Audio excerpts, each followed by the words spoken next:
thank all of you for joining us here this afternoon for the first in what will be, we hope, a long series of lectures on extremely important topics that affect all of us in our daily lives here and affect all people around the world. I want to begin by acknowledging Kelly Smith, who you see entering the stage.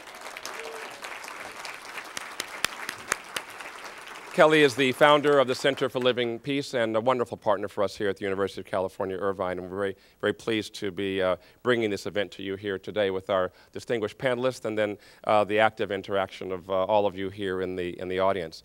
The issues that we'll be talking about are the kinds of things that really affect all of us, as I mentioned, and they really help to show the way that all of us can help make this world a better place. We had a wonderful event here earlier this week that some of you may have participated in. It was the first University of California-wide Global Health Day. And this was an event that had faculty and staff and students from all 10 University of California campuses coming together to share research projects and to meet each other and build partnerships to work on issues of interest and importance all over the globe. And one of the things that's very important about this particular institute is that it's not UC Irvine and UC Riverside or UC Santa Barbara, but really the entire University of California, our 240,000 students and over 100,000 faculty and staff coming together and working in partnership to then move to other places around the world and do things that affect the lives of people there. We talk a lot about philanthropy and spend a lot of time working with the philanthropic world. And I think that the best philanthropy in many ways is that affects people around the world who are the most vulnerable, times when we really are reaching to those people who are most in need, those who really can't even hold a hand out to us, but we reach to them and do things to elevate the quality of their lives. And we're really pleased to be able to try to bring that consciousness here to you. When we think about the Center for Living Peace, one of the things that I like most about it is as you read through the values for the Center of Living Peace, they correspond very nicely with many of the values that we espouse here at the campus and things that we try to teach. As you know, there are 4 pillars of excellence that we focus on here at the University of California, Irvine. We focus on academic excellence, we focus on research excellence, but we also focus on leadership excellence and on character excellence. We think that it's important for us to develop the whole person so that those who come to us and spend their time with us develop themselves so they can go out and really make a difference in the world, really have an impact on those people who they interact with and those institutions they interact with around the world. And the partnership that we have with the Center for Living Peace is a way that we can do a lot, we think, to promote the character and leadership excellence that is so important to us.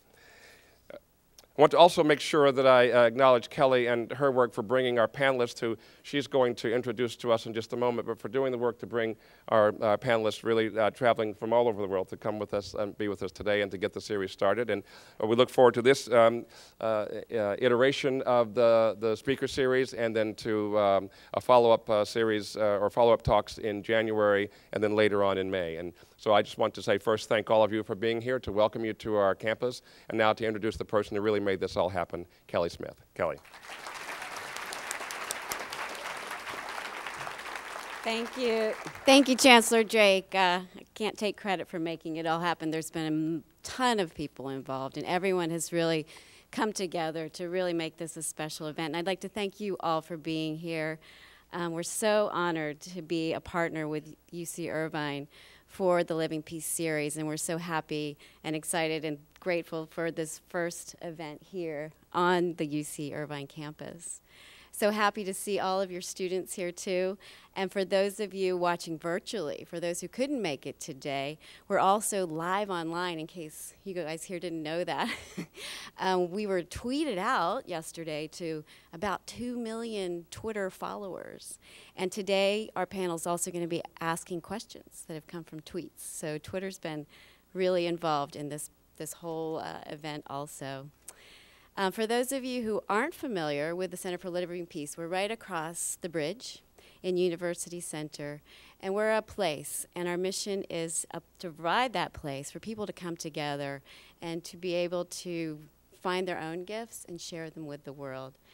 That's what this Living Peace series is all about. We provide classes there, but the Living Peace series also provides a way that everyone can get involved in service. And we hope that the speakers today will inspire all of you to not just listen to what's going on in the world, but actually want to get out and make good happen.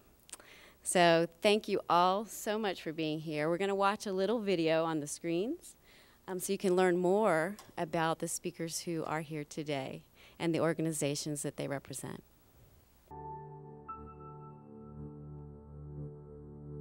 South Africa is my home. It is also home to nearly 5.6 million people living with HIV or AIDS. The number of infected is larger than in any other single country in the world. As of today, approximately 2 million children have been orphaned by HIV or AIDS. In 2007, I launched my Africa Outreach Project with the Entertainment Industry Foundation. Our goal? To reach out to those most in need. In the past 3 years, we have helped reach 50,000 South Africans with life-saving health services. Did you miss me?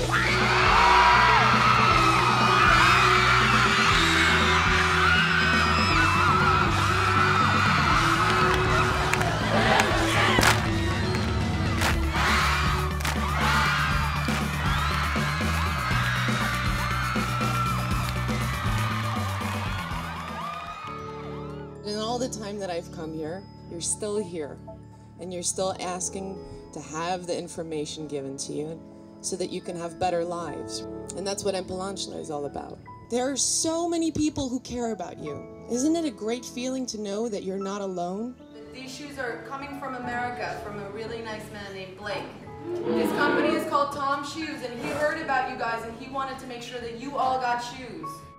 We take responsibility for our own lives, and we aim high, and we dream big.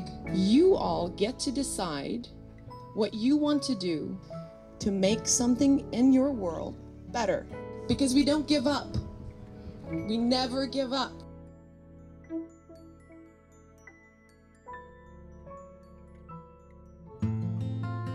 If you ever get a sex education from Gugu, you'll be set for life.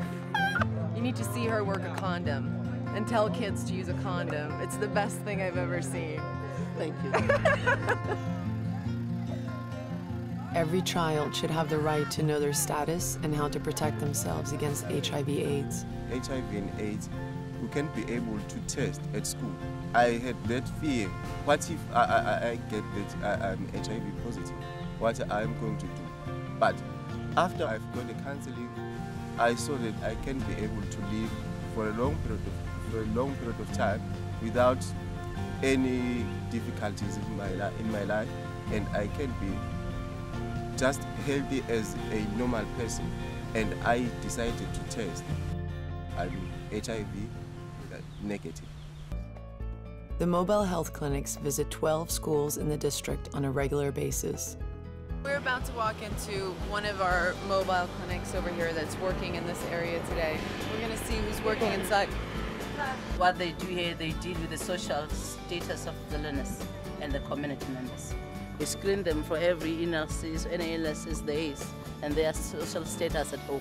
The program is running smoothly. Health, most importantly, health education, which helps our learners to know how to live. If they didn't have that information given to them living in this environment, they would be victims of their circumstances. We went from school to school to see where we can build soccer fields with home field advantage. And Mia Hamm and Matt Damon are jumping on as ambassadors to do that. And so we went from school to school to look at places where we could build soccer fields. And this field, 3 years ago, this was just mud. You didn't know much about soccer at first? So now look at you, you're a star. When I come to these kind of schools, that's when I realize how incredible these kids are because they have so little.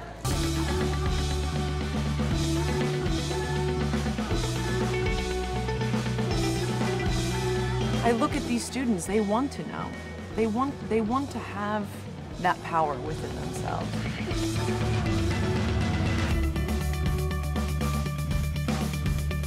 This is our first unit. This is the first unit. This was the first one we came with. Yeah.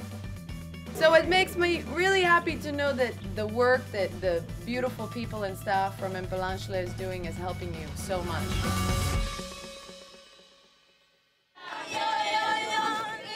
HIV/AIDS is a reality that is happening in South Africa right now, but it is a reality that can change. And if I have learned one thing from all of this, it is that no matter where you are, no matter who you are, you can make a difference.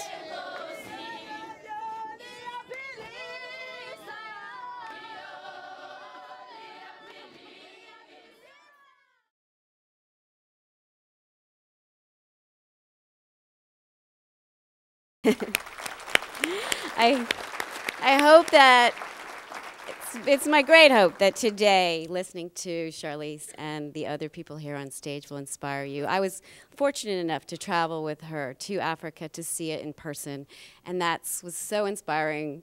It's brought her here today so that we can share her work and Mphalanchle's work with all of you.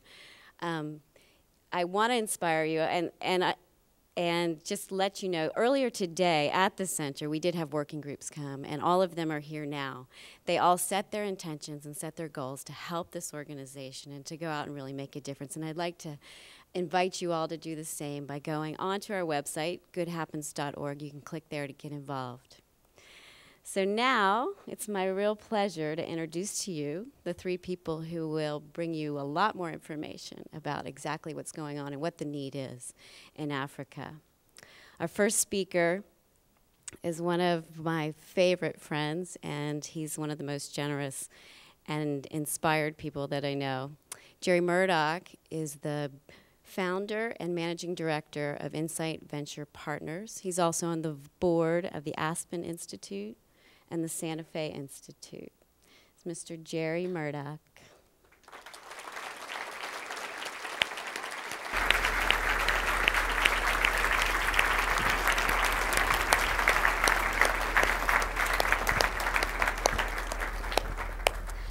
Secondly, the man who wins the award for coming the farthest, Dr. Michael Benish, devotes his life to helping those who do reach out their hand in Africa.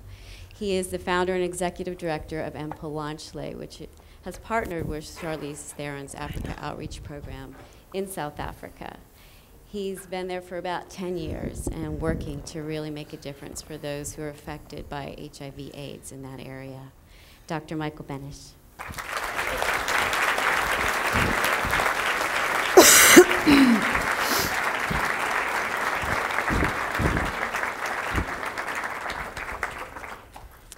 And last but not least is the lady who you probably all know as an Academy Award winner or most beautiful person on the planet or something like that. Or you may know her as the United Nations Messenger of Peace. She is from South Africa, and she never forgot her people there. She travels back, and one thing I was most touched by was all the people there call her sister. They know how much she cares. They know how hard she works to help make their life better. So please welcome Charlize Theron.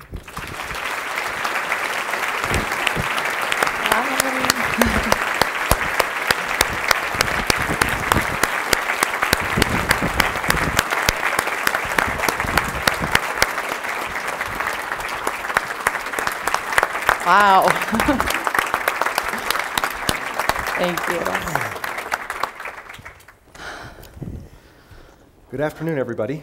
We're going to try and do something a little bit original here. We're going to try and have one conversation, include all of you, and as Kelly mentioned earlier, some people from cyberspace have tweeted in some questions, so we'll try and bring those questions into the dialogue.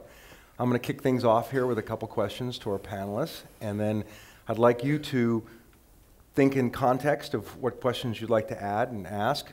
And there's some people walking around with mics. A couple of them are the Dalai Lama scholars. And just raise your hand, be nice to them. It'll be good for your karma if you do. Okay, and so let me, without further ado, just kick it off with our panelists. And Charlize, so you happen to know this guy, Mike. How did you guys first meet? Well, first, thank you. Can I just quickly say thank you so much for having us here, and thank you, Kelly, for those amazing introductions. I'll try not to disappoint. Yes, I'm from I was born and raised in South Africa. I left in '91, and I was 3 weeks after I turned 16. and then had this, incredibly fortunate life. And I always wanted to go back and do something. Obviously, HIV/AIDS, very prevalent. I grew up when the epidemic started, so it was something that I was very much aware of. And I think the thing that always frustrated me was knowing how many people died who shouldn't have died. And I'm not going to make it a long story, but being a South African and knowing all the lives that was lost to this disease, really, this virus really kind of frustrated me. So I wanted to do something that definitely worked in that arena. And I didn't really know how to go about it. I didn't know where to start, where to begin. And I was very fortunate to meet up with EIF, the Entertainment Industry Foundation, and they actually introduced me to Mike and told me about the work that he was doing in South Africa. And everything that he was doing made sense. I thought it was efficient, effective, and I wanted to be a part of it. So I started Africa Outreach in a way to kind of support and encourage the work of people like Dr. Mike Benish. And that's how we met. In 2007, I went down. That was when we launched the project. And we started with 3 mobile clinics that we built. And the idea behind it was that it's too expensive to build infrastructure in rural communities. So we built these mobile clinics. And they function incredibly, not just on a medical level, but also on an educational level. And they travel through communities where there's pretty much no infrastructure. And we get the job done.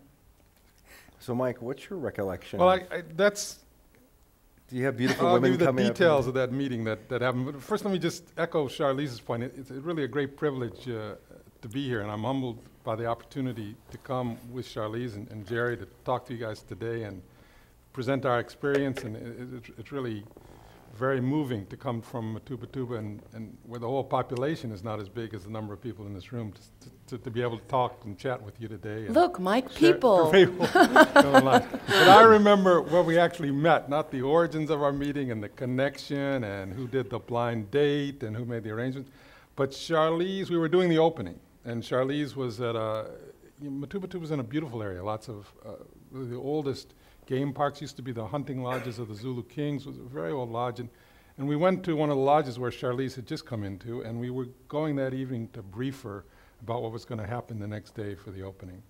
And she was there, and we met to discuss the team. It was a rainy, sort of cold for a KwaZulu-Natal afternoon. And we came in, we sat around a lodge chair and table, and we started talking about things. And I remember Charlize told me, and I was sort of bedraggled, and she said, "You've really gone native," because in the cold weather I had a short sleeve shirt on, and I was looking very native. And then as we were talking, this guy left the table he was at, and this must happen to Charlize all the time. And he turns to me, because I was doing a lot of talking on the briefing, and he says to me, "How long are you going to be sitting there?" Obviously he thought, I don't know what he thought, that he wanted this chance to cuddle up and sit next to Charlize. I just don't know. So I ignored him for a while, and he was very persistent. And you could sort of see out of the corner of your eye his wife was getting more embarrassed and more embarrassed and more embarrassed. He said, "You're going to be there, come on, someone else should have a chance to sit there." And then he says to me, he said, "You must be the tour guide," he says to me. And I said, "Well, how do I respond to this?" I said, "Is this the movies where I get up and punch the guy out and say, enough of this?" And I said, "Well, I'm not quite that age, can't quite do it." I said, I'll use a Groucho Marx line. I turned to him and I said, "You know what? No fooling you, you're just too bright for me," I said to him. So, and he sort of withered away after that and left us alone. But then I know that was our first meeting. And then after that, we've been doing this project together, as Charlize said. And so what got you interested in going to Africa in the first place? Well, I've always been involved in international health, and I think I've worked in Bangladesh for many years. I worked in Bangladesh. I went for 1 year and I stayed 7, and I went to Africa for 2 years and I've stayed 10.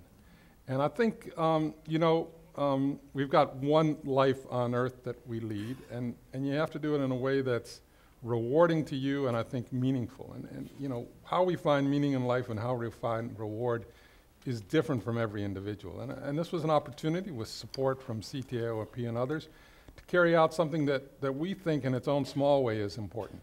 Yeah. And I've just stayed, so I went there, and international health is my thing. I mean, I remember when I was To be honest, I was doing my my infectious disease training at the University of Chicago. And, you know, it was rewarding, but this is rewarding on a different level. You know, we were seeing lots of kids with oncology problems, infections and chemo problems, and I talked to my faculty, and I got guidance from my faculty. I said, Mike, why don't you try this project in Bangladesh? It's done great work, people have gone to, and I've never looked back after that. Wow. Wow. Even when the travel agent gave me a ticket to Dakar instead of Dhaka, and I had to change that around. There we go.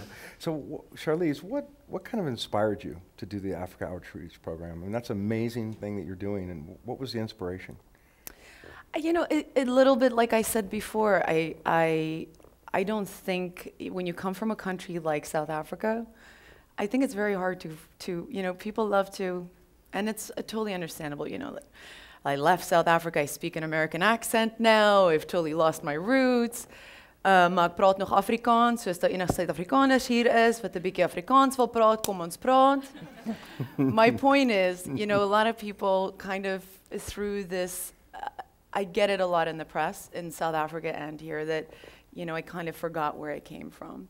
And that was never the case. I always went back to South Africa, and it's, as a South African, the problems that we face today and in the last decade are very similar problems that we faced when I was growing up in South Africa.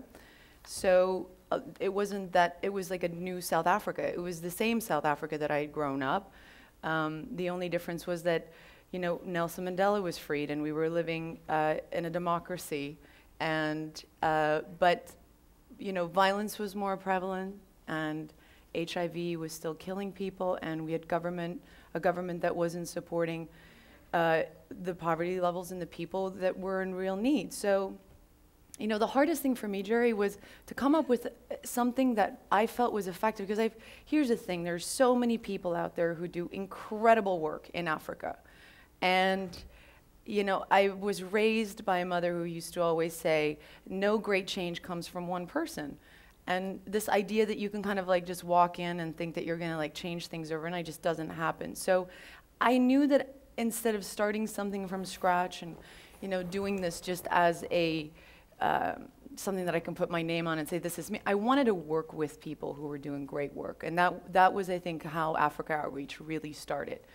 Instead of starting an organization from scratch and going there and doing, you know, here are incredible people like Dr. Mike Banish, who's dedicating his career and his life. He's living in Africa. He's doing incredible work. And how about supporting somebody like that? And, you know, I think I wanted to just surround myself with like-minded people who understood Africa the way I understand Africa as a South African. And no, I'm not trying to be negative towards international people coming in, but there is something that gives you kind of a hands up, kind of makes you understand the way people want to be helped. You know, Africans are incredibly proud people. They don't want handouts, you know, and as an African, I knew that, and we wanted to go in there and give them something that was sustainable, that was theirs, that we could say, this is yours, take pride in this. And, you know, our goal is to go and do something that will inevitably be theirs and that they can take pride in and that they can run. You know, we don't want to stay there for forever and ever. I think the goal is to give them something that they can, at the end, call their own. So that was the inspiration, purely just being a South African and wanting to come up with something that I felt was really effective and efficient and run well by somebody like Dr. Mike Banish. I mean, we work with other programs in Africa. This is really my baby. This is what we started with Mpulanchale. But, you know, we travel, being a UN messenger of peace, I get to travel a lot through the rest of Africa. And so we get involved in a lot of programs like Mpulanchale that we really feel do good work. You know, we're involved with Eve Ensler's project, V-Day in DRC. And when I went there with the UN, it was really, you know, this is in Africa, we deal with this a lot too, but in the DRC, to try and make something change as far as rape in that country is impossible. And the government, there's no way that you're ever going to get in with a government that's going to actually make real changes that will actually change things for women and children in that country. And so you have this massive need of, you know, we went to the Pansy Hospital and you see all these women who need fistula operations, and it's ridiculous. And what Eve is doing, I think, is really important because she's building a community for these people to go to. So in short, it's just really finding people who are doing things that I really think are making just great change, you know, whether it's immediate. I feel like what I do with Mike is not so much immediate. I think it's really important because it's prevention. It's really looking at the youth of South Africa and saying, we're tapping into a generation of kids. We're getting them at this cusp where, you know, they're going to start having sex. Do they know how to use a condom? Do they know what they need to know about HIV/AIDS? And you grab them at that moment right before they're going to make either the greatest mistake in their life or not. And we tell them, we give them a sex education class. We give them all these tools to kind of make this decision, which in the long run is going to save their lives. I think isn't about 50% chance in South Africa someone's going to in this contract area. HIV. In this area. In this area. Lifetime risk. 50% chance. Lifetime. So let me just stop here for a quick second. I want to come to the audience for a couple questions here in just a minute. But I want to point out something, that these two people here are examples of global citizens. And what you're going to learn here, part of this is what does it mean to be a global citizen? For me, I tried to look it up in Wikipedia, and Wikipedia says, hey, global citizenship can be defined as an ethical disposition which can guide an individual as to either their responsibility in the various communities to which they belong. And I think that there was another comment about global citizenship hundreds of years ago by revolutionary Thomas Paine, who said, my country is the world, and my religion is to do good. Oof, wow. So that's why he's revolutionary. So with that, what are we doing here? so let me just, at that minute, let's see if we can get a question or two from the audience, and then I'm going to bring in some questions from the Twitterverse, and let's see who first wants to be brave enough to ask a question. Anybody here? We have a microphone. If you get a microphone, I'll start. There's Please. a lady there too, Okay, yeah. what we're going to do is we're going to bring the microphone here, and we have a young lady back there, so she's going to ask the question first. Sorry, Chancellor. We'll get back to you. but what I want to do is repeat the question, try and be brief, and then I'm going to repeat it back so everyone gets it clearly. Okay. What's your most poignant memory from where your experiences in Africa? Your most memorable? For me? Both of you. Wow. Go ahead and go first. Just in Africa in general, or since this project? What you've been involved in, yeah. Okay, so when we went to launch, and Mike was just telling that story of us meeting, it was all very overwhelming because, okay, I'll just say it bluntly. My partner who started this whole program with me is here in Sheil. She's like smiling there because she remembers this very vividly. The night before the launch, I had a mental breakdown pretty much because the need is so great that you get overwhelmed. And you almost, once you're in it, and this is why I have so much respect for Dr. Michael Benish, because it is so easy to just throw in the towel and to just say, what is this really going to do?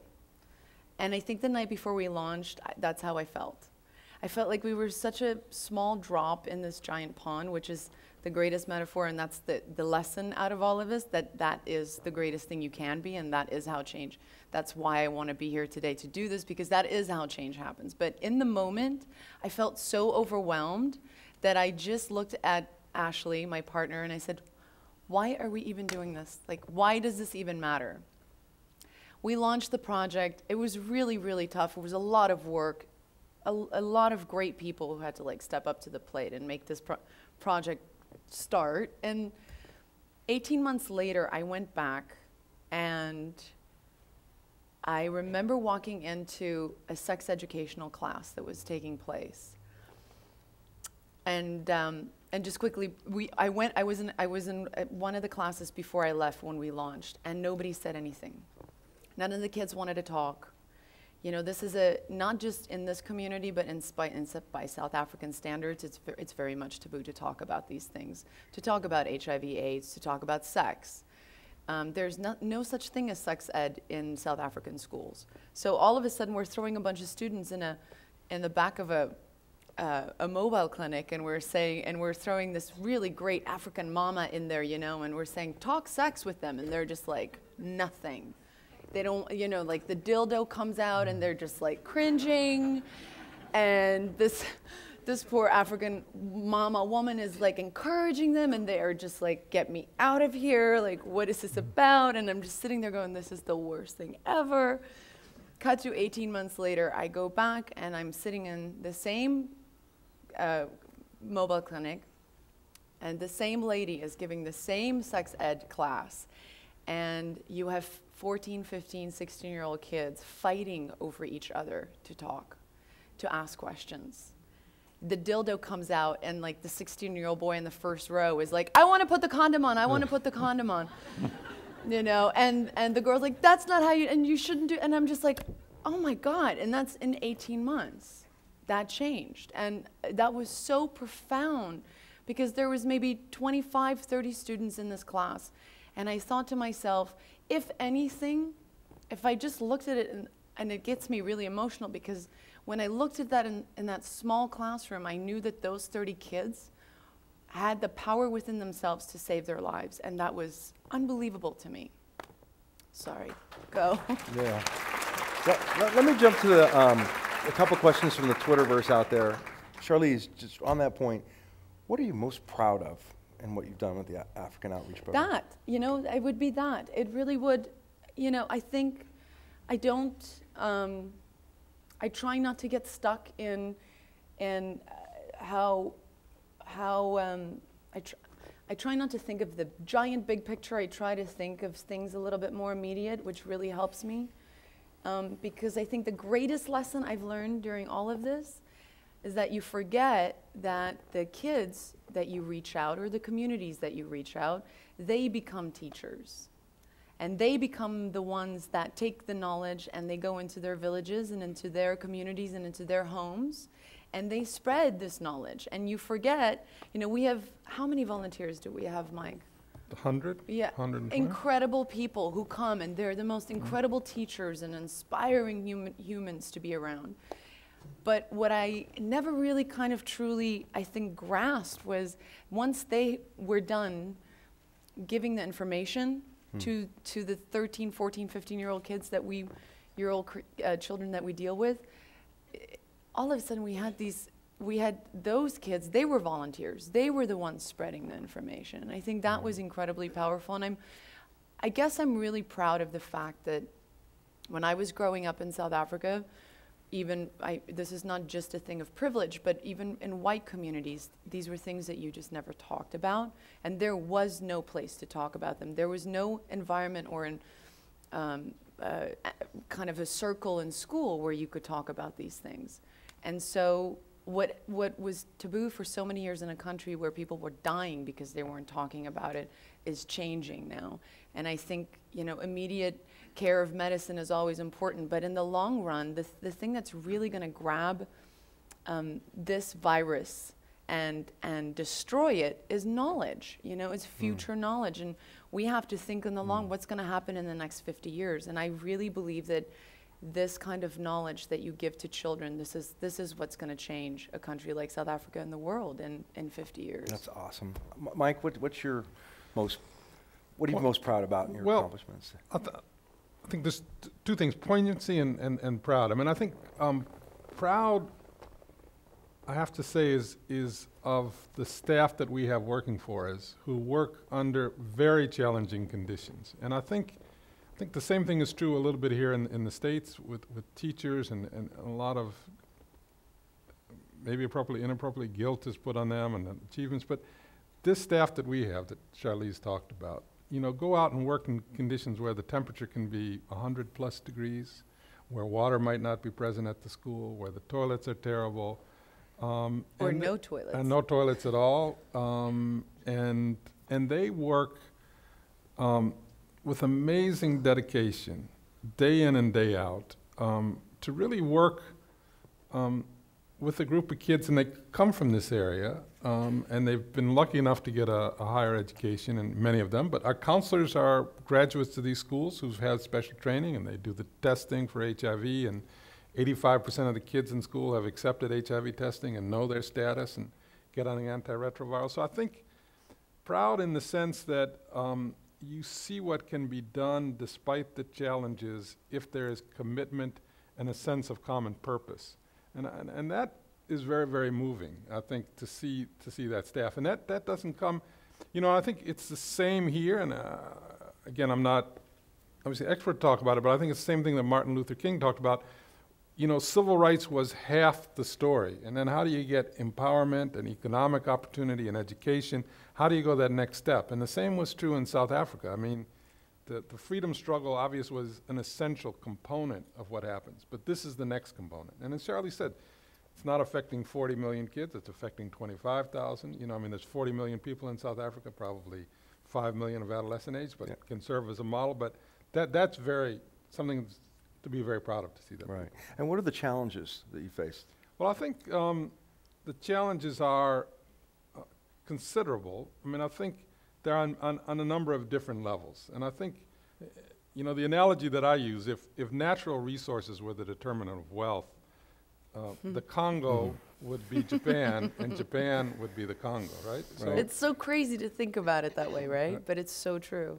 So, you know, so organizational capacity. Why are countries underdeveloped? Why are in South Africa especially, and Charlize knows better than I, is two countries, it's two worlds. And you know, United States, Brazil, and South Africa are the countries with the greatest economic disparity. And the rural schools we work in, those kids that we work with can see the main highway in the distance from their hills, Mercedes and BMWs driving between Joburg and the Durban or the game lodges where we are. How do those kids really see their future, and how do they grasp their future that can take them in a way while still maintaining important traditions? 'Cause this is a very traditional area we work with. So that challenge of working in that immense economic disparity where schools have very little is a big challenge, and the chaos and the lack of management that go with it. I do think there are political challenges. I do think when the previous administration was in power, there was this, and I'm trying to think of a diplomatic word to say, because but I think they did much good, but they obviously missed the boat on HIV, as Charlize mentioned. Right. And there was great, especially in a traditional society, no one is, it's difficult for people in bureaucracy here to buck what's being said on top. But it was difficult, as much as people wanted to cooperate, it was very difficult for them to cooperate. So dealing with the government was very difficult in that circumstance. The new administration under Jay-Z, as they call him, the rock star, lots of problems, lots of issues, but cooperation on a much different level than we had it before. And that's a reality. It doesn't mean he's a perfect person, but it does mean that on the cooperative level, on that level, we get very good cooperation with the government. Right, right. So I think, you know, let me say this, Jerry, you wouldn't be in this business if you look at the challenges rather than the opportunities, right? Because if you wanted to really know about the challenges, how long do we have? But I'll also tell you about the opportunities. Well, that we that's have great. as well. You know, that's a classic social entrepreneur. It's also, if you happen to ski, they always say, and you're skiing in trees, look for the opportunities, not for the obstacles, because you'll hit it right into it. But you guys also are great examples, not only global citizens, but of social entrepreneurs. These are people that are actually building enterprises, putting effort together, and doing things quite unusual without necessarily having sort of a whole lot of support from governments or other agencies. You've gone out on your own and done this, right? I mean, is that part of the challenge that you guys have faced? I think that if you're going to sit around and wait for a government to kind of guide you or help you, you're going to be sitting around for a really, really long time, especially in Africa. But I think about that, it's in the whole world. I think it's always something that you have to be incredibly open to. It's a dialogue that you have to always kind of try and have, and we really try to nurture that dialogue. We want the government to be involved. We want them to help. We want them to say, you know, I've tried for a long time to say, let's throw this as a curriculum. Like, let's put sex ed. I mean, what version of what we're doing, if you had that in every school in South Africa, my God, the amount of lives that you're going to save. Right. You know, but it's hard in Africa. It's hard in the rest of the world. Like I said, like in the DRC, there's absolutely nothing that you can do with the government. DRC is Congo, right? Yes. Democratic Republic of Congo. But Jerry, let me just give you an example of an opportunity. The ability to talk forthrightly about issues of sex and safe sex, right? If I look at the United States, it's such a highly politicized environment that, you know, if you put a curriculum in place, someone's going to object to it, right? And, you know, we read, when you're sitting there, we have the web, we can look at the latest New York Times or LA Times and see, you know, what happened when the sex education program was, and I know Chancellor was saying that his wife works for Engender Health, which is trying to move a lot of these issues in there. We can do things in rural South Africa that don't necessarily, whether they're under the radar or talk, as Charlize does, quite openly about these issues that don't get organized political opposition. You have to watch every step. So that's an opportunity to talk forthrightly about sex that we haven't had. And you know, the communities have been open with that. And you look at ways to do it. People are touchy about, you know, should we address HIV? And there's always one silverback and says, you know, it's not Zulu tradition to talk this way. And then you can see the women in the audience all rolling their eyes. And but saying, you know what's amazing about that, because you bring up a great point, we, you know, like Mike just said, we deal in an area that's predominantly Zulu, very, very, very traditional. And you just, you know, you don't want to step, first of all, we don't do anything in any community until we get the blessing of the Unduna, which is like the leader of the community. And what is amazing to me is that they're an older generation. They are the generation that really struggles with all of this stuff, talking about sex and condoms and all of that stuff. Like, it's harder for them.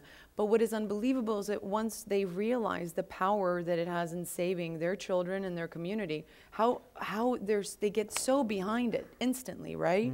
I mean, it is really impressive to me. Because I know that generation of South Africans, they are not comfortable with showing a dildo and a condom, trust me. But it's incredible to have them behind it. And just to finish what I was saying earlier, I think the best work that's being done are done by people and organizations and NGOs on the ground that don't have government involvement. And I think those are the people that Africa Outreach wants to support. Those are the people who say, you know what, this is the need, it's so evident what needs to be done, here's how we do it, and those are the people that Africa Outreach wants to help through funding. So I think that, Jay, if I can just, you know, it gets back to the point of entrepreneurship, that we have an ability to take initiative that's not easy to do in government. Right. In the end, we have to also see that work with government to see that lessons that we learn and things that we find successful are adopted in the government programs. Right. So. In addition to sort of, you know, what you've done in this particular field, you've also done things, African Outreach, with other organizations. Like you work with Oprah and people like this. Can you tell me a little about some of the organizations that you guys have worked with and some of the other problems you've solved? I mean, something like with the soccer fields you've done and things like that. Look, I mean, the great thing about, that I think Kelly Smith is doing here, and this is kind of our philosophy too, is that we have to start thinking in innovative ways. We can't just, you know, stick with the old school and stick with the safe. And we have to start thinking differently and taking the risks. And I think those people who are willing to do that are the ones that come up with really, you know, if you look at the amount of money that America spends towards Africa to philanthropy and what gets done with it, it's shocking. And the reason why is because nobody is willing to kind of rethink what you can do with $1 in Africa. And so I have such respect for people who can come up with innovative ways. And also just in how to help, not just the business and the financial side of it, but how to help. We work with a group called Home from Home. You know, over 2 million children are orphaned in South Africa from HIV/AIDS. So imagine the amount of orphanages that we have in South Africa. Children who are coming out of an environment that they don't necessarily have the tools of therapy or social care to kind of adjust to life outside of an orphanage. What I liked about this organization, Home from Home, they build homes. Also, these kids get taken out of their communities, and it's a very cultural thing. You know, South Africa's got 27 different cultures. So what they do is they build homes within the community that the orphans come from. They only put 6 to 8 children in a home. They give then jobs to women who would have never had independence or income to be the mothers of the house of the 6 to 8 children. So the orphans grow up in an environment that's a home. they grow up within their community, and they grow up not feeling that they're any different from the other children. They can go and play on the streets with children who have families. So that's an organization that we, through Africa Outreach, try to help, because I just think that it's so innovative, and it makes so much sense when you think about just building giant orphanages that kids are going to come out of just being damaged. Yeah. We work with V-Day, like I said, with Eve Ansler in the DRC, in the Congo, just because what's happening there is, my God, it's really, it's devastating. It's absolutely devastating. I have a really hard time calling it rape. It's not rape. It's like a devastation of female, a female generation over there. It's really, it's a war that has been going on for, God, over, what, 15 years? And or 50 years, really, often. Well, yeah, the last 15 years have been, but what is it, 5-6 million people have died, and nothing has been done, absolutely nothing. And what's really devastating is how Africans are taking advantage of Africans in that country, and how, you know, African men are raping women. Not, I mean, to the point where it's not rape. It's a devastation of, it's horrible. And when I got there, that was, you know, again, when I was saying to this lady, it's so easy to just get so overwhelmed by all of it, and to just go, you know, how can you ever change anything here? And when I met up with Eve, and she came up, she's such a great character, and she started talking about the city of hope that she wanted to build close to the Pansy Hospital, where women go and get their fistulas fixed. Not once, not twice, sometimes up to 8 times. I sat next to a woman who was 80 years old and a little girl who was 8, and they both came in at the same time, having basically their entire insides hanging outside of them. The 80-year-old woman had come in 3 times. So she had been raped. The doctor who runs the place, a great guy, kept saying that the thing that kills you is that, you know, when you let these women go from the hospital, they're just going to come back with the same thing 3 months later. They're going to get kidnapped by rebels. They're going to be held hostage, and they're going to just be taken advantage of, and they'll come back with plastic burned inside of them. I mean, it's really just horrendous. So what she's doing is building an environment, a city, a place where these women can go and be independent and financially independent, give them the tools and the access to kind of start their own community, so that they just don't go back into the same thing. Now, you could never get a government to do that. You know, it took somebody like her to say, I'm going to write vagina monologues, I'm going to get this message out there, I'm going to let people understand what's happening, and I'm going to, whomever wants to help, fund this city, and it's going to be life-saving. That's great. Let me take a few questions from the audience, you know, about what it means to get, we're talking about, you know, the idea of global citizenship, social entrepreneurship. What does it mean to think outside yourself and try and get involved and help? And we have a gentleman right here. If we could get a microphone to him, that would be great. And a lady to the right, second. Okay? Why is my chair so noisy? Yeah. You guys. First of all, I just want to say thank you for coming here today. You've been a huge inspiration for not only us that we're at the workshop today, but for everybody here. So thank you so much for coming.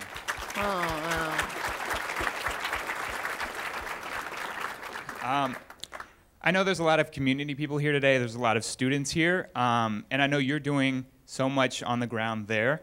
And it's so difficult for us to be able to make a difference with the communities there, because what are we going to buy a ticket? How can we help them as students? But knowing kind of who we are and what we can do as students, how can you see us making a difference to help you? I mean, there's fundraising we can do, raising awareness. We talked about these issues in our workshops today, but how do you feel like we can fit into helping you to, you know, accomplish providing education, having these clinics and whatnot? And also, too, what's your vision for your clinics and your outreach project? What's your vision for what you want to create in South Africa?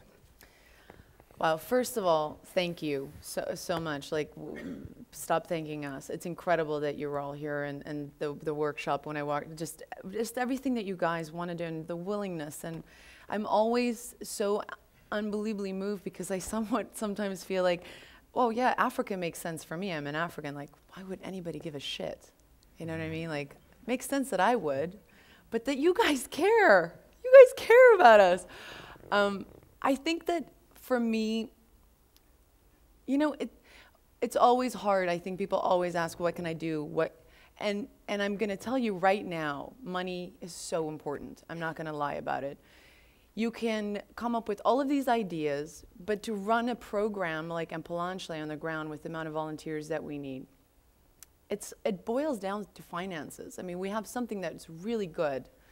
So I won't lie about that. I won't be like, oh, no, financially, we always are in need. But what I always tell people is that if that is not something that you can do, and also just to always remember, when you think about money in Africa and money in America, it's two very different things. And most of these, you know, I think something like 12%, 13, 15% of South Africans live off $1.25 a day, or what is it? No. $2 a day, $1.50? Yeah, it's like nothing. So just always keep that in mind too. The other thing that I always say is there is nothing like what I talked about knowledge. You know, there's nothing like spreading the word. That's really it. And people always say, I think people have a hard time kind of making the connection of why they would care about Africa. And the thing I just always say, the thing that I kind of really truly believe in every part of my bones, are that you should care, because Africa, you know, the leadership that we have in Africa right now is very, very poor and has been for a very long time. And there will only be new leadership with a fresh way of thinking, you know, leadership that might actually think about things like health and poverty and HIV/AIDS. But that's only going to happen because they're going to come from these kind of programs, right? I see these kids and I go, this is the next leadership that will run Africa. And why should we as Americans care about that? Because African politics, it affects world politics on such a level that it's important for us as world citizens. So I think everything that you guys are doing here is incredible, and that's the way to go about it. And that, like I said, to always kind of come up with new ways to kind of think differently and to take the chance and the risk and to come up with something that might not be something that's been done before. But all of this will make a difference. That's great. Is there a second question, please? Hi. I'm also from South Africa. So, and I think what you're doing is great. But I wanted to know how you plan. Oh, can you hear me now? Yeah. Okay. Oh, sorry. Yeah, I think what you're doing is great. But how do you plan on, expanding your projects and, from just that area to all over the country and to all the different provinces? It's money.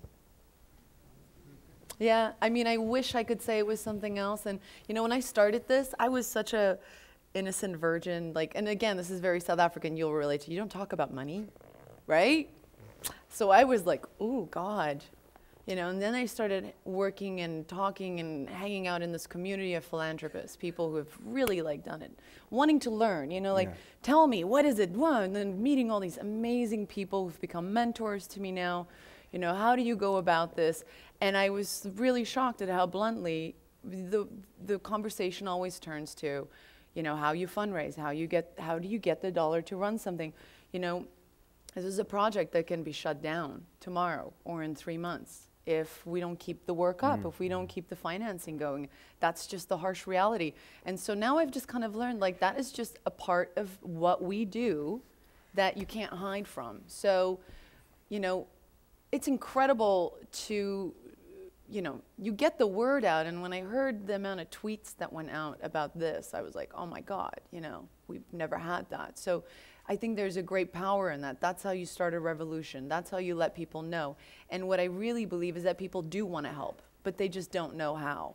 So maybe now through all of this and social media and us being here and telling you guys a little bit about what we do, if somebody, I've had I had a 9-year-old, a 3rd grader, who, you know, heard about Africa Outreach and said that she wanted to help. And her goal was to, in a year, get something like $1,500 together. And she's every day, she's like, I'm at 574 today.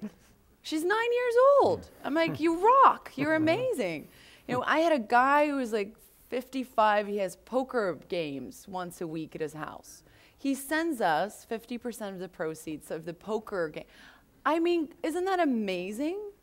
So, you know, it's amazing what could happen from this, from us just talking about this and social networking and people talking about it. And, you know, I always say you can never hit somebody over the head and try and make them do something.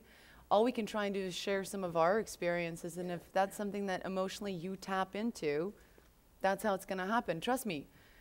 That's when I went to launch in 2007, I was like, I'm going to do this. This will be all over Africa. You know, the night before, I was like, oh, dear God, we have 3 mobile clinics. What are we doing? You know what I mean?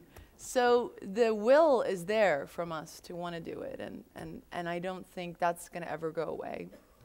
That's great. You know, I think a lot of the students here may be thinking, what experience do they have or what can they bring to help? And I'm sure a lot of people are wondering, you know, given your day job, you know, you played the daughter of a safe-cracking thief, you played the girlfriend of an assassin, you played a prostitute, serial murderer. Wait.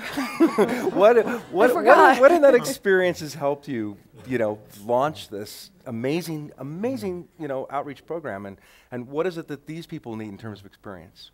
You know, it's actually, I think my work as an actor has been incredibly helpful, because I think when I look at the work that I've been so fortunate to be able to do, and have had such blessings in my career, but the connection really is that, you know, as an actor, it's, you know, observing, and it's, you have to kind of come from a place of empathy to understand the human condition and human behavior.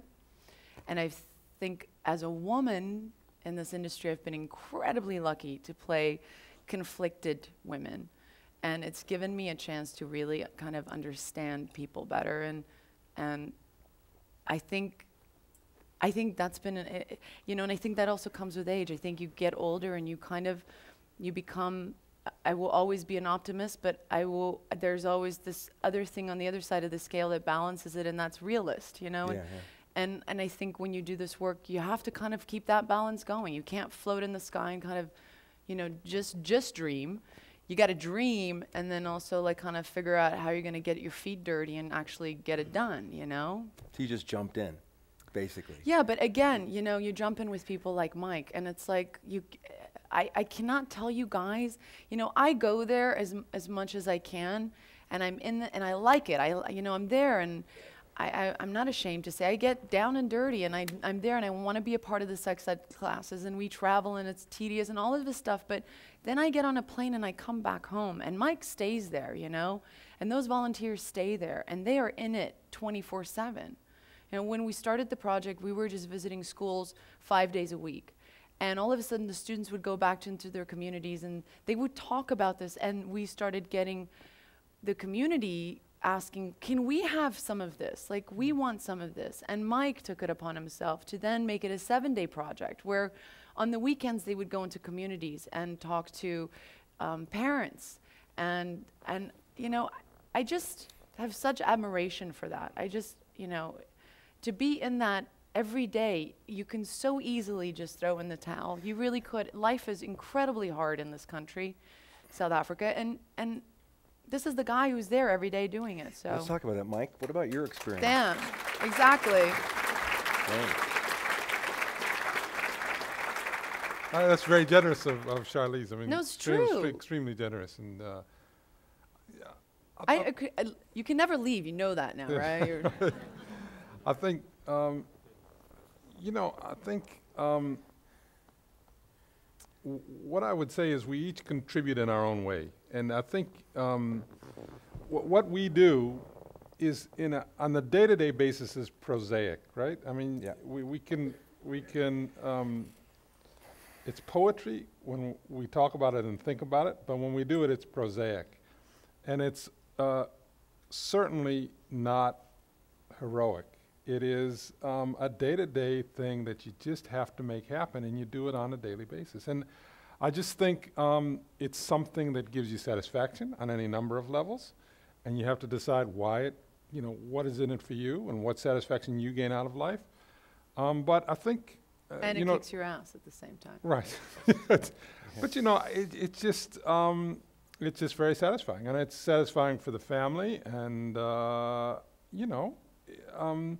and it doesn't mean that what we do in our day-to-day life, whatever job we have, can't be rewarding and satisfying.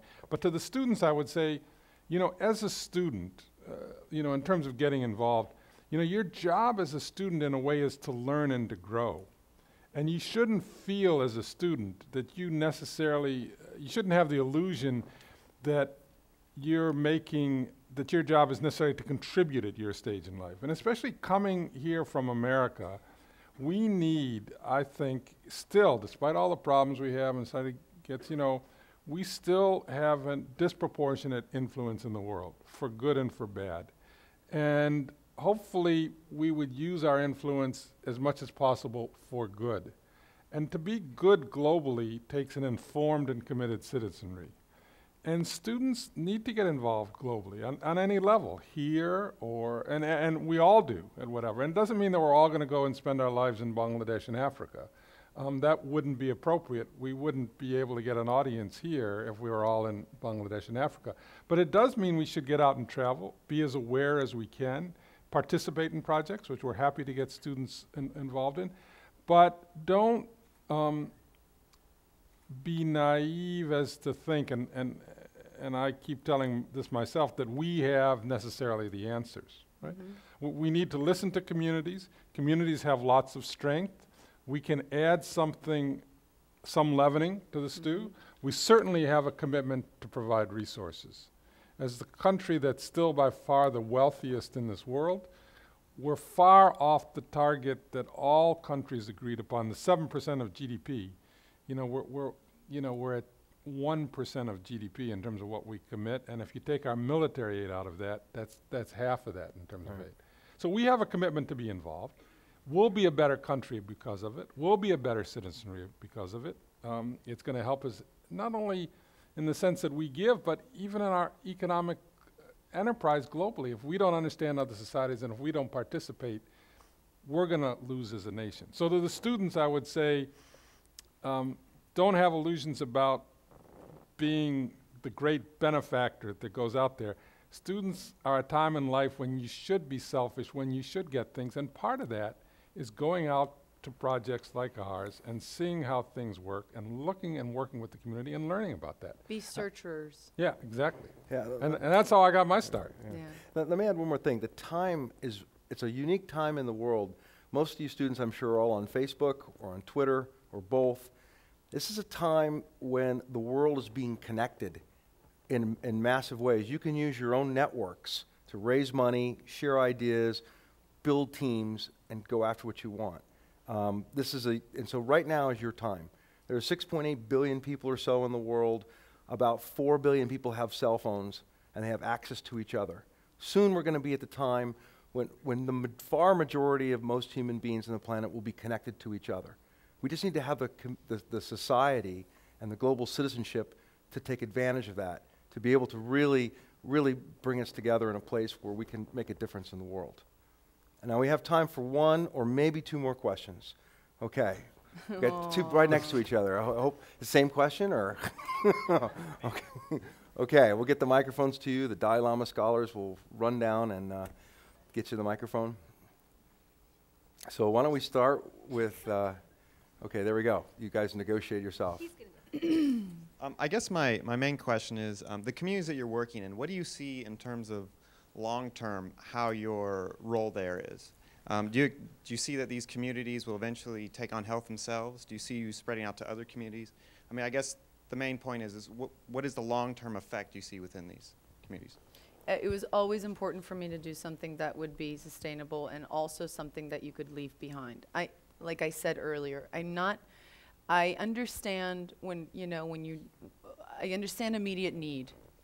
There's a massive immediate need to the generation above what we're dealing with who are infected and need antiviral drugs. But I also understand the power in not just taking care of the immediate, but to kind of leave something behind that they can grow, that they can own, that they can call their own. And I think that comes from the knowledge that we're leaving behind. So for me, definitely, and that's something that I've always said to Mike, that the idea that you're just always going to be there, it can't be that. Otherwise, then it's a failure as far as I'm concerned. If in 50 years we're still there, then the idea of what we're trying to do, which is here is the tool, here's the knowledge, now move forth. I mean, that's what our logo is all about. I mean, that's what we believe.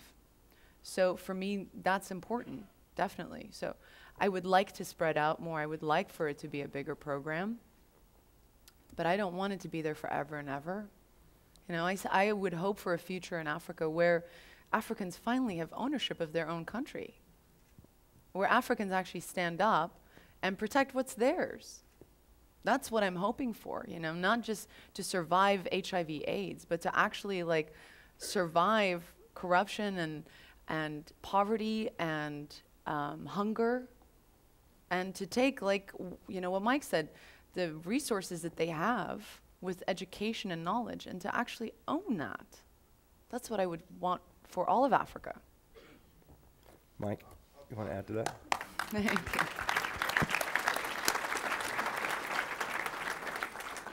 Good evening. It's a real pleasure to be here. And again, Kelly, we just can't thank you enough. I am the director of the Africa Project, and we're working in Conlo, so not very far away. And we work in a lot, we focus mostly on children who've been orphaned, so we're children living in child-headed families. That's sort of our emphasis. So many great things that we need to do, right? They also do HCT and VC, all that. They do that stuff too, but that's our particular focus for the programs we're funding. This year for me, I just got back, and it's the first year that I went into the homes and was going into those trenches differently. Usually I'm working at high schools. And so I actually had a very emotional journey this time, and I can tell you have as well. So I do want to thank you for being a witness, because I think you as a person who's out in the public has such an opportunity to be a witness on an even greater level. I think all of us here have an opportunity to be a witness to what's happening, even if it hurts, and it hurts an awful lot, right? Yeah. But my question, and I guess my concern when I think about the work that we're all trying to do, and the thing that keeps coming up, and I think it's because I'm a University of California, Irvine student who's been mentored by researchers, is a lot of the things that we do obviously have really good effects, but they also have negative implications. And I'd like to know your thoughts about how our outside aid goes in, and how you guys are working to make sure that, even our best of intentions have negative consequences. So how do you guys go about making sure that you're doing a good job in terms of minimizing those negative consequences from foreign aid, which is what I think kind of leads into what you were just talking about, right? The independence, but we're kind of creating dependence through our work as well. So it's a struggle that I think all of us deal with who are working in this area. So how do you focus on this? And also, Dr. Mike, how do you look at that as well? Go for it, Mike. I've been talking way too much. Well, I completely agree with you that wanting to do good, thinking you're doing good, and doing good are three distinct things. So we can never deceive ourselves necessarily that we're doing good, and we'd ignore our history to realize that, especially in the 20th century, so much evil has been done by people who think they're doing good. So I think that's self-criticism. I mean, I think Kelly and the team have such a spectacular group of lecturers coming up. You have the Dalai Lama here. I mean, no one has when you hear the Dalai Lama chuckle, you realize that, for me, that chuckle is about the ironies of life. That laugh, that giggle is just infectious, but I don't think it's a nervous giggle. It's just the ironies of life. We think we're doing good, we don't always. So it's something that we have to examine on a regular basis. And I think we have to, as Charlize mentioned, listen to communities, reevaluate what we're doing. We have the advantages with supporters like Charlize, who are passionate about what they do, of not having to jump the political hurdles that I think some of the organizations that you referred to, so we can focus on first purposes in a way that we're not necessarily constrained on a political agenda. So, for instance, to give you an example, when PEPFAR was, and I think PEPFAR, which is the President's Emergency Plan for AIDS Relief, was doing work, and it's a great example of bipartisan support and commitment that happened here, but they put in something that, you had to focus so much of your effort about abstinence only. We know we have lots of kids in school that are sexually active. The funds from CTAOP and Oprah could let us talk in honest and realistic ways about what's happening with sex. So I take your points. I think we all have to reflect. I can assure you that when we come back at night and go to bed, you always ask the question about, is what you're doing the right thing to do? Are you listening to people enough about what you're doing? And at the end of the day, you don't really know. But I do know this, and if you're not out there trying, nothing's going to get done. So your chances of getting something right done are better. You can't be paralyzed by doubt in terms of going out. And you have to use the best information that's available. We work in an area with a great deal of uncertainty. There's political uncertainty. There's uncertainty about the strategies about HIV prevention. It's a complex social disease. We know that there's no single answer. If there were, it's like the sign that used to be on the Big Dig in Boston. If Rome were built in a day, we'd have finished this project already. This is a long-term project that adjusts and adapts to the changing conditions that exist. And it's donors like CTAOP and the groups that have supported them. It is interesting because I think people also want to kind of hear instant kind of change, right? We were like, well, give us the, like, what has changed? What has changed? What has changed? It is long-term. You have to kind of go into it knowing that it's a long-term investment when you do prevention. It's something that we're not going to know. It's so uncertain. We're not going to know how successful this has really been until we deal with the next generation and we see where this generation has gone. And so that's you kind of have to kind of be in it for the long run. And we won't really truly know what has really truly worked or where we are because... But we do know that 85% of kids agreed to test for HIV in the schools. Which wasn't there before. And we had no idea what it would do. And by the time they graduate, 7% of girls in high school are infected with HIV. So we know we've gotten those 7% who need treatment on treatment. We know that we're monitoring pregnancy rates. We can determine what's happening there. So you can see an impact. But do we think we have all the answers? If we came up here and told you that we have the silver bullet and the magic answers, I'd be naive. Yeah, but then you see that one little boy who says, I am never going to get AIDS because I wash my condom. And you realize the things that we take for granted, the knowledge that we take for granted, the things that we just kind of assume everybody knows. And that little boy, he thought he had it in the bag. He was like, I'm going to beat this thing. And he just didn't know. And you know that when you tell that boy who wants it so badly, who wants to take control of his life, you can't wash a condom, but here's access to condoms, you've changed that life. I mean, there's great power in that. I mean, just to follow up on what Charlize said, where do rural kids go? You can teach about safe sex. Where do you go to get a condom? Before we came to the schools, there was no access to condoms. We have permission from the communities, permission from the schools to distribute condoms in schools. When we now go to schools, sometimes we'll bring speakers and we will ask them to show us their condoms, and the boys will take their condoms out of their pocket and lift them up in the air. And that was something that would have never happened 3 years ago in this community. Yeah. Well, we've run out of time, so thank you very much. You've been a great audience. Sorry, thank you, we talked Charlize. too much. Mike, thank you very much. Oh, wow.